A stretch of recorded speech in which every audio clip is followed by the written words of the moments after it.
Hi, so there's much talk about suicidal empathy and the right. Listen, did not Jesus, as God's Son, come in the flesh and die for human beings? I was a bit offended when a preacher on TCT a couple months ago said Jesus committed suicide, and he got angry that some of his congregation rebuked him. They said, well, stand up if you called me out. Jesus did commit suicide. No, Jesus didn't commit suicide. He said he lays down his life. He could have saved his life, but he laid it down. That's not the same as killing yourself. So you are a bit messed up in the head.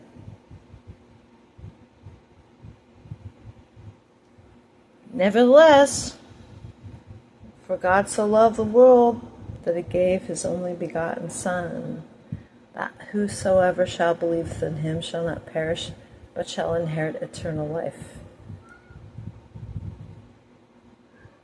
There are people that reject that idea, utterly reject it. Who are the ones who are rejecting it? Ding, ding, ding, ding, ding. Did you answer with the letter J? Oh, listen, I stopped following Tucker Carlson and I stopped following Candace Owens when they started turning on the nation of Israel.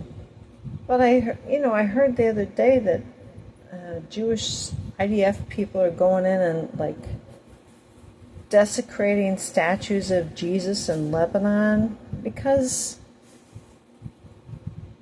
they think that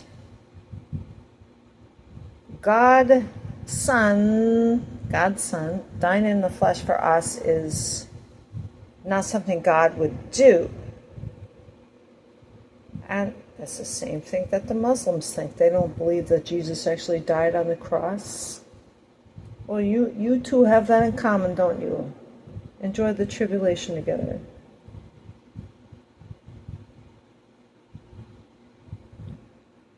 I mean, for shame, Israel.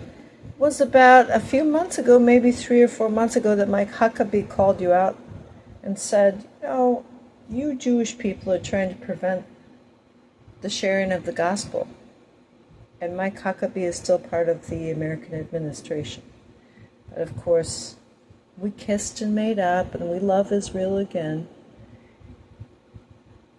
Of course, we're obligated to love Israel because without the Jews, we wouldn't have Jesus.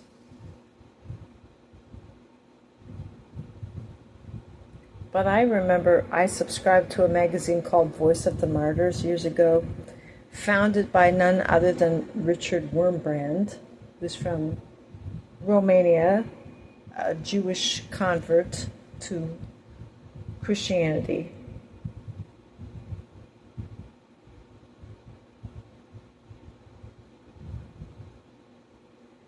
I have to say that the Jews often champion communism, and why they keep voting for Democrats. I watched Fiddler on the Roof, and when my dad was older and he moved in with us, he hated that. I thought, this is such a nice movie. It has kind of a communist message, but the music is wonderful. The performers are great. He wouldn't watch it. He acted like he couldn't even see it. It was ingrained in him just to hate the Jews so much. I was really surprised and shocked after many years of listening to Richard Wagner. My dad loved Wagner, and I thought Fiddler on the Roof had a wonderful musical score. But you don't realize your dad came from a family that absolutely hated Jews. Oh, really? Okay, well, I guess I didn't know. I did not know how deeply rooted this intergenerational hatred of Jews actually was. But seriously, IDF, if you went in and you just shattered statues of Jesus, not that we should. I'm not necessarily sure that we should be making graven images. I guess you're really good Jews, you don't make unto yourself any graven images. But I think, Jesus said, your Father is not God. He said to the Pharisees, your father is Satan. Boy, were the Pharisees hopping mad. They were so mad that they killed him, you know. I mean, it's the absolute truth. And I have a problem with Europe. Like, oh, Crimea River. Oh, America's really good after all. We saw soccer matches and we stayed in America and we realized it really wasn't that bad. What? I've been canceled from even making comments on YouTube, so maybe I shouldn't even utter the phrase that I'm thinking.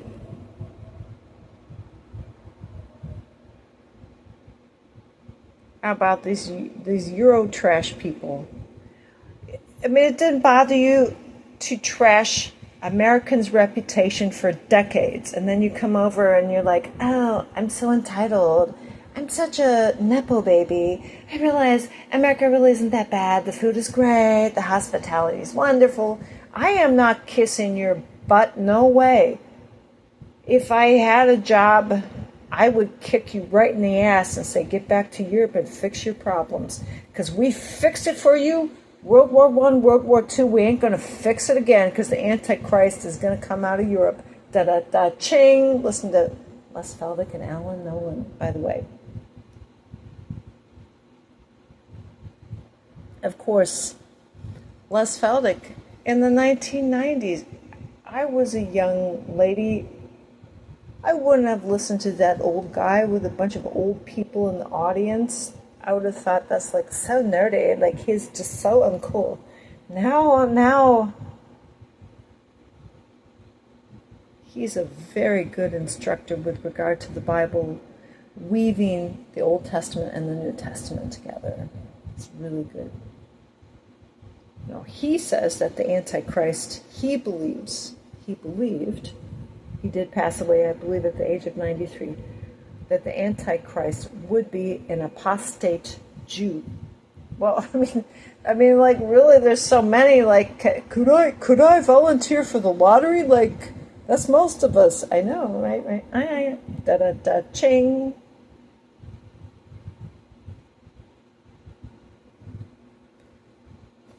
That was really insulting. I know. Please don't tell anybody.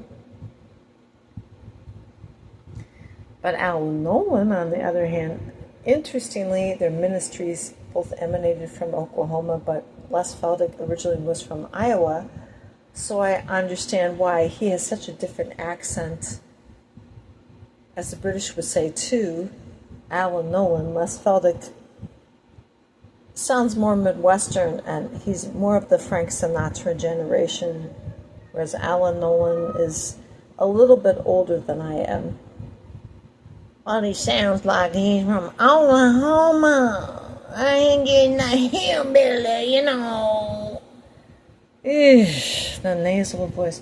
But can you put up with it? Can you put up with my vocal fry? Alan Nolan says. Now, it's interesting when you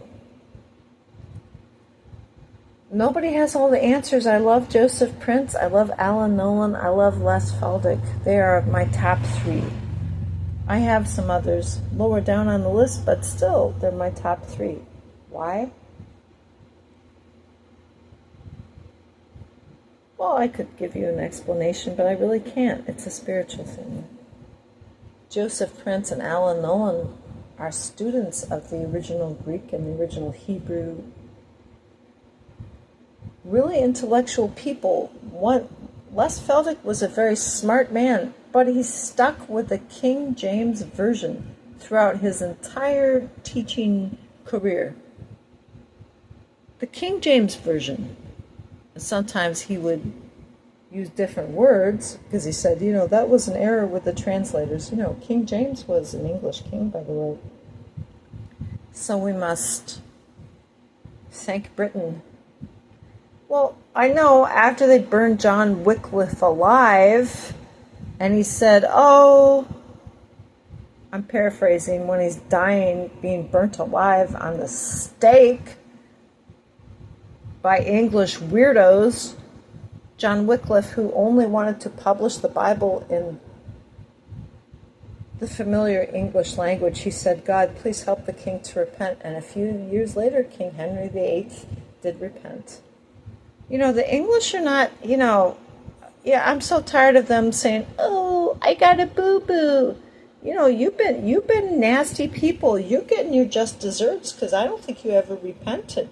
That's why the Pilgrims fled your country, went to Holland, realized it's a bit too promiscuous and weird, and then finally settled in America. I know we have Puritans and we have Pilgrims, and I'm still not sure that I know the difference. But listen, folks, when I was a little girl going to school, I knew. Of course, you had the Dutch East India Company. Of course, you have your Dutch people again, always just thinking about money. But the ones who really laid the foundation for American culture were the religious pilgrims who were tired of being persecuted, who were tired of the European morality rot that they were witnessing, and they came to the New World and they made friends with the Indians. They weren't here to conquer, they were here to spread the gospel of Jesus Christ where possible, and to have freedom from their persecutors, who were Catholics and Protestants in England and other parts of Europe. The Catholics were pretty nasty. So don't tell me, I had to follow the Catholic Church. No, please. You covered up the priest scandal, which erupted in the 1980s. You covered stuff up. And my mother, the reason why she left the Catholic Church was not because that scandal was exposed, because it hadn't been at the time. It's because there was a dalliance. And she thought, well, I'm not permitted to go to church anymore because I committed this dalliance. Well, it was more than just a dalliance. It was more than just a one-night stand, So later on, I would become susceptible because my dad avoided church as much as he possibly could. And I'm not saying that I'm doing that now, but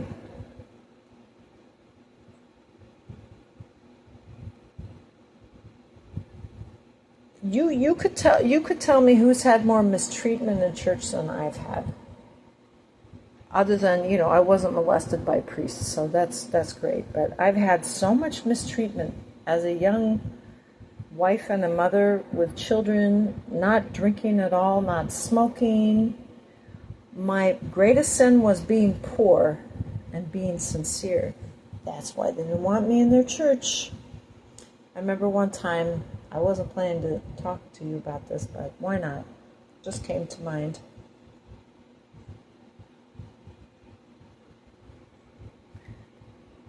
We didn't live in an upper class community, but it wasn't like the ghetto or anything. But we would often commute to different parks. And we kept passing this church, and I said, it looks like such a nice church out in the country. Why can't we start attending that church? That church was so evil. I want to tell you, they booted out the pastor. I don't know if it's because the pastor was evil or because they were evil and both of them were evil. One time, I took my younger children, I don't remember which kids they were, who knows, but I was still breastfeeding one of them at the time. I took them to Vacation Bible School, and they're advertising it. It was such an awful experience because you could tell they didn't want real Christians there. There was like a friend of the pastor who was not much later on deposed, that was a nurse.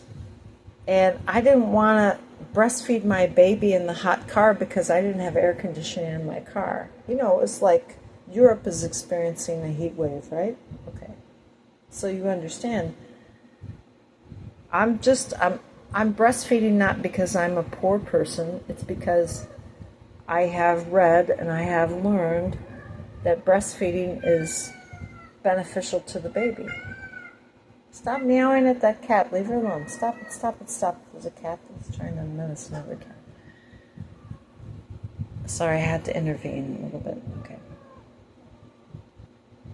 So I knew there was like a nurse's lounge where you could go there, like if you had a serious physical injury. So out of desperation, I snuck into the church, into the air-conditioned nurse's lounge. And I'm breastfeeding one of my kids. Like I said, I don't remember which one it was. I think it was one of the boys, but anyway. And this nurse bursts in and she's like, "Why are you in here?" I'm like, I just, it was really hot outside and I just wanted to breastfeed my child, in a better environment. I don't want to stay out in the car because it would have been basically a 20-something minute drive back to my house just to breastfeed my kid. And vacation Bible school typically lasted for 3 hours, 3.5 hours. So it didn't make any sense for me to just drive back and forth. And I thought, well, this woman's going to have mercy on me. And she looked like she was really upset. She doesn't have any patients in there. There's nobody with a broken arm or anything like that. And then finally, after I'm telling her, like, I'm just trying to breastfeed my baby, is that okay? She kind of relents and says, well, do you want me to close the blinds? I said, oh, no, don't worry. Don't have to close the blinds, fine. It's like I've taken enough liberties as it is, just going into the nurse's lounge and breastfeeding my baby.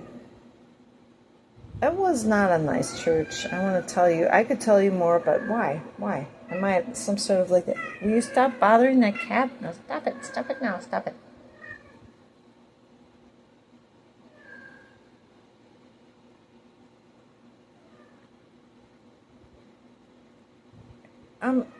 I was really reluctant to go on birth control because my mother, will you please leave that cat alone? My mother originally was a Catholic and she was really steadfastly anti-abortion.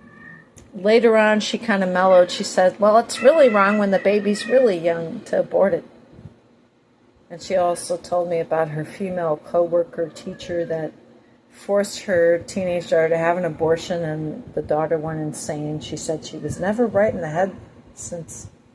So I'm like, yeah, Mom, I just, the thing is, all this information is coming out about birth control, how it causes, the original pill was too high in estrogen, and it could cause people to have blood clots and strokes, and I felt unhealthy the whole 7 years that I was taking that birth control pill. I had headaches every day. I don't get headaches anymore. I haven't had a headache in like 11 months. Seriously. And I used to have chest pains. I even went to a hospital and they put me on a treadmill and whatever they do to monitor your heart. Well, we just can't figure out why you're having chest pains. As soon as I stopped taking that chemical birth control, I stopped having chest pains and I stopped having headaches. But the medical community wants to make you feel like you're stupid. They totally do gaslight you. And so after I went off birth control, like a good daughter, I would call my mother anytime I got a positive pregnancy test. Apparently I'm just this really fertile person. With one husband, only had one husband. She's like, after, the third time or fourth time I called her and told her I was pregnant, she's like, oh, Erica. Well, thanks a lot. You evil, demonically possessed witch. How could you treat your daughter that way? I mean, that's how I felt at the time. I'm not saying that's right. So when I make comments on YouTube, I'm not saying that's God approves of every comment that I make. It's just, I never said that to my mother, but I thought I'm such a disappointment to my mother. But I remembered how my mother went to work when she didn't even have to go to work. Our family could have been supported solely by my father's income. However, factors intervened. And my mother, even at one time, she said, I wanted to be a stay-at-home mom, but your father insisted that I work.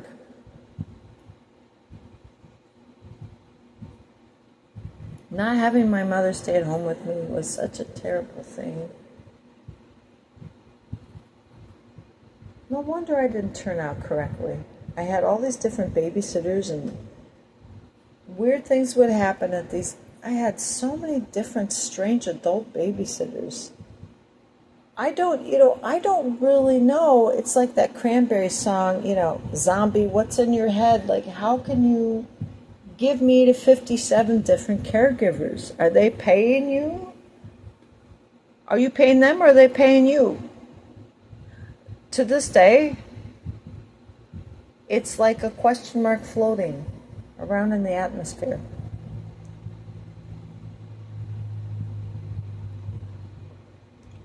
I really love my mom. She was a compassionate, nice person. And to lose her to corporate America, or whatever you want to call it, the educational system is also part of corporate America. It's the conspiracy runs much deeper than you even realize. My mother was absolutely, hands down, smart enough to be a university professor, a doctor, almost anything she wanted to be other than a nuclear physicist. But she took the role that society allowed her to have, that society assigned her. Do you realize that's a problem?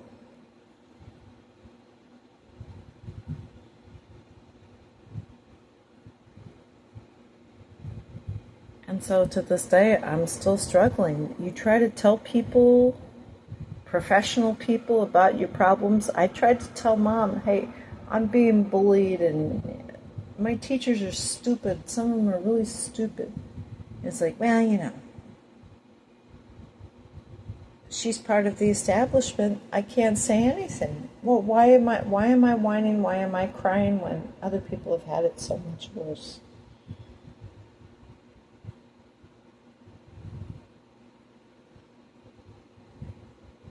Can I be honest with you? The worst thing about my experience has always been I'm not part of a particular community. I'm not accepted into a particular community. The last time I saw my grandmother, she was very, I don't really think she was very addled. She complained that my cousin drove past her. I lived like 2 hours away, maybe 2.5 hours away, actually. She complained, your cousin, who's almost my age, 1 year older than I, drives past my apartment every day. She never stops in and says hello. So we went to visit her one summer, and my hair was actually a good hair day for me, because my hair is curly. It's very fine though. So when there's not enough humidity in the air, it just looks like it doesn't look good. I don't have that much hair. I never had that much hair. Even when I was a little girl, my mother, got a hairdresser's advice. What can we do to make her hair grow? Well, you have to cut it really short. One time, my parents took me to a restaurant. I was so embarrassed. I was 4 years old. Every little girl wants to be pretty, but I looked like a little boy most of the time. You could see my kindergarten picture. I was dressed in a dress, but in the 1970s, they dressed girls in pants because that's more practical. To this day, I choose pants.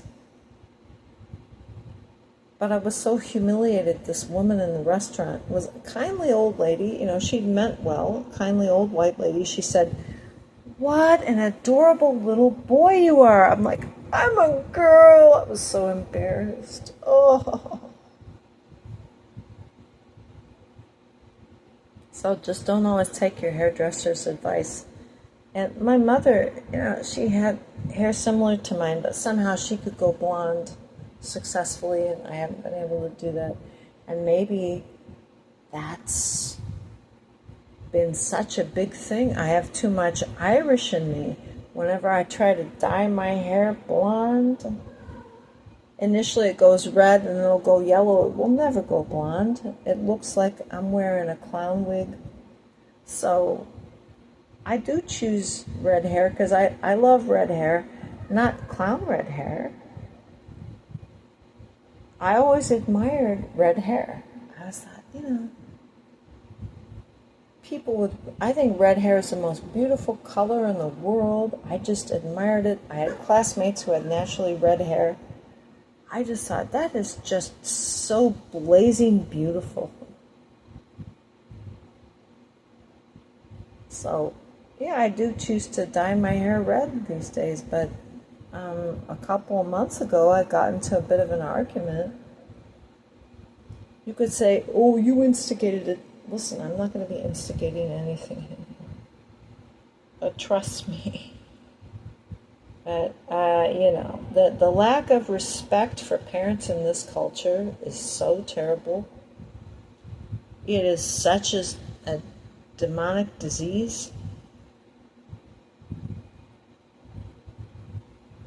I have to say, my spouse, my husband of 30-something years, heard one of my sons insulting me.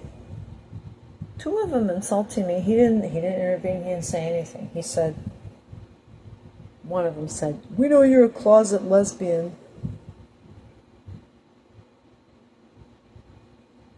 I mean, and my husband heard that. He didn't intervene. Like, if I wanted to be a lesbian, wouldn't I have had a girlfriend when I was in the theater? I mean, I had some opportunities. I mean, lesbianism was really coming on the scene. It's just not my thing, It's just not my thing, what I'm saying? I didn't even want to have sex, but I thought that if I wanted people to love me, I had to have sex with them. And so that's, hence, mistakes and were committed, you know what I'm saying? But do I regret it? No, because I have beautiful children and they're wonderful. The adult children don't talk to me at all, and it's a horrible case of domestic abuse that's on the, the QT? It's on the low down. Nobody acknowledges this form of narcissistic family abuse. You have to be the whipping boy. You have to be the abused pony. So all I can do is make YouTube videos because I can tell people this. And they don't listen. Not to say I was always the perfect mother, but really, don't you remember that Steven Seagal movie, Marked for Death? I always thought Steven Seagal had kind of a small head and he was kind of fat. He was kind of bald, but he was kind of popular when I first went off to college, and I had the opportunity to see The Color Purple and Marked for Death. I was somewhat offended by The Color Purple because it has the scene, the purple scene, if you want to put it that way. But I couldn't go against popular thought. Like, this is kind of perverted. Like, obviously, Whoopi Goldberg and her little castmate were led to believe they're having sex on the bed because Whoopi Goldberg almost killed her husband too with like a razor knife. Now, if I'm making anybody unhappy or sad, I apologize to you. How I hated to have my own feelings hurt, and if I'm hurting your feelings, I can only be honest,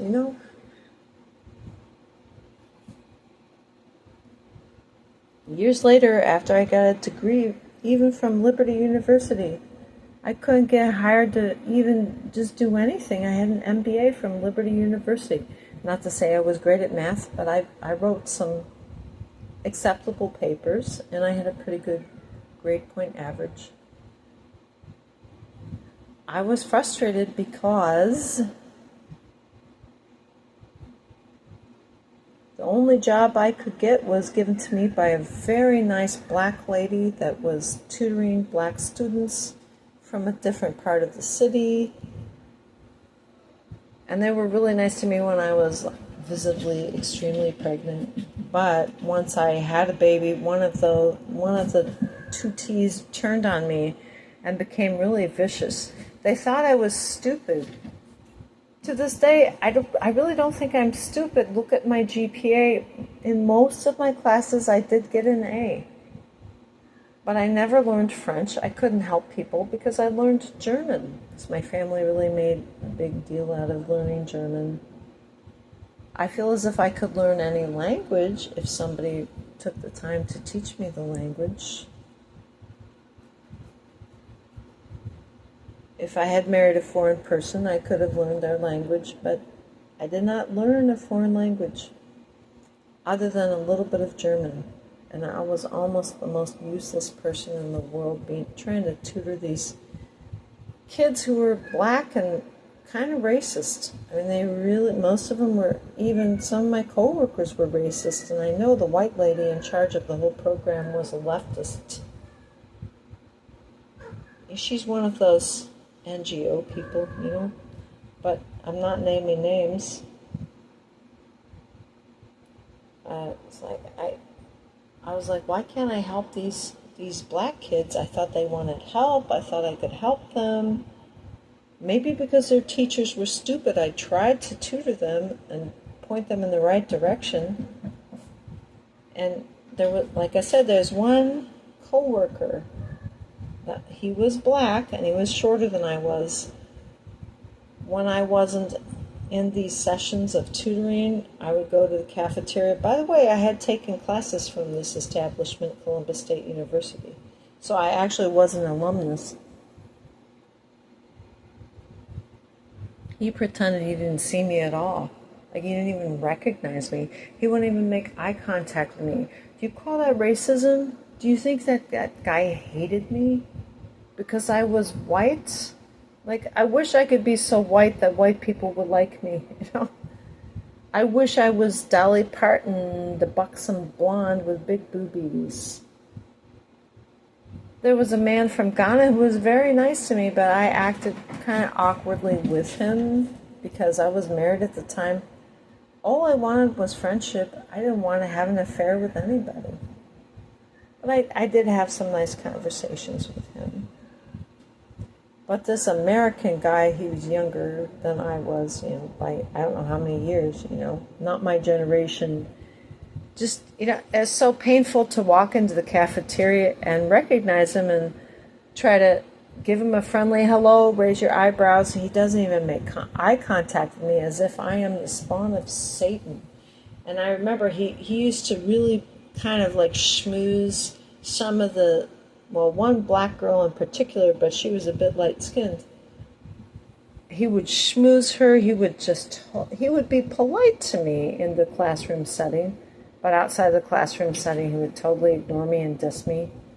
One time, I think I'm walking out to my car, and she's this young, beautiful, young, light-skinned black girl says, she just starts a conversation with me. I don't think it's right to hate white people. They're good people and bad people. Oh my gosh, I'm going to cry. I think she was just trying to be nice to me. In her way. When you're rejected from the time you're a little girl, I'm sorry, I've never been a boy, so I don't want to just talk about being a girl.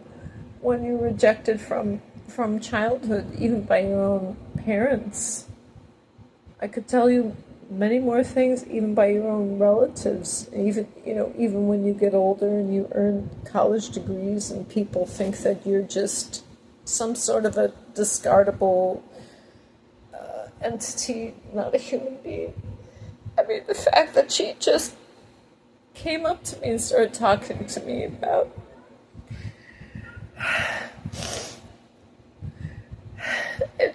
it meant so much to me. I can't even explain it. I'm sorry.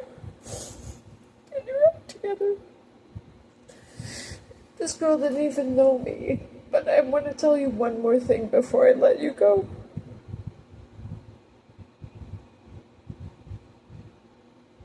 Originally, when I went to a church when we lived with my husband's parents, it was in the locality, neighborhood, if you want to say that, the locality, the vicinity, because when you live in a city, it's not that close, but it's in the locality.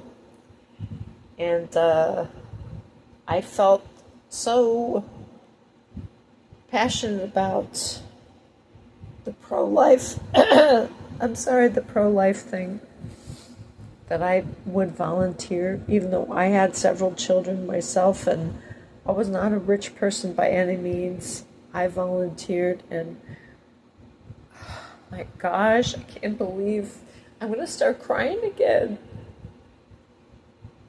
I don't want to start crying because you won't be able to understand me. I volunteered at the pro-life. Certain days of the week we would give the unwed mothers in the vicinity free clothing, free diapers, things like that. There was one lady that had been Miss Black Ohio. You wouldn't think so because she was poor, She was a little bit poorer than I was, but she was not a wealthy person, but she had been Miss Black Ohio, I believe, or else she was in the competition to be Miss Black Ohio. I don't remember her name. I am so sorry. I'm not trying to leave names out for any reason whatsoever.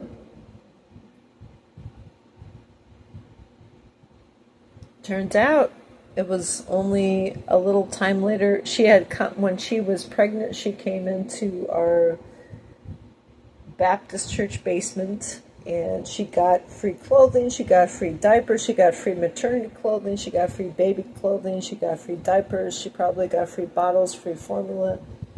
And she was just the sweetest, nicest girl you ever knew. I mean, yeah, she was pretty. She got mixed up in some kind of a bad romance because I don't know how long it was, a year or two later, I heard that her female rival poured gasoline on her in a Kroger parking lot. And Kroger is a grocery store. And set her on fire. And then she eventually died. Oh my God! Like, why? Why do I have to experience all this stuff? It just doesn't seem fair if you think I'm an insensitive person. Oh my goodness. How much trauma can one person experience?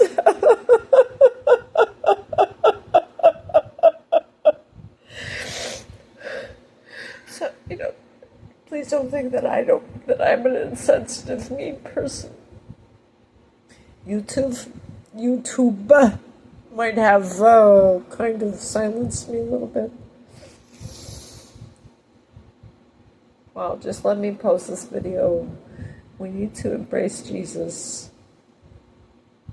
There is no other way than Jesus. Jesus is the way, the truth, and the life.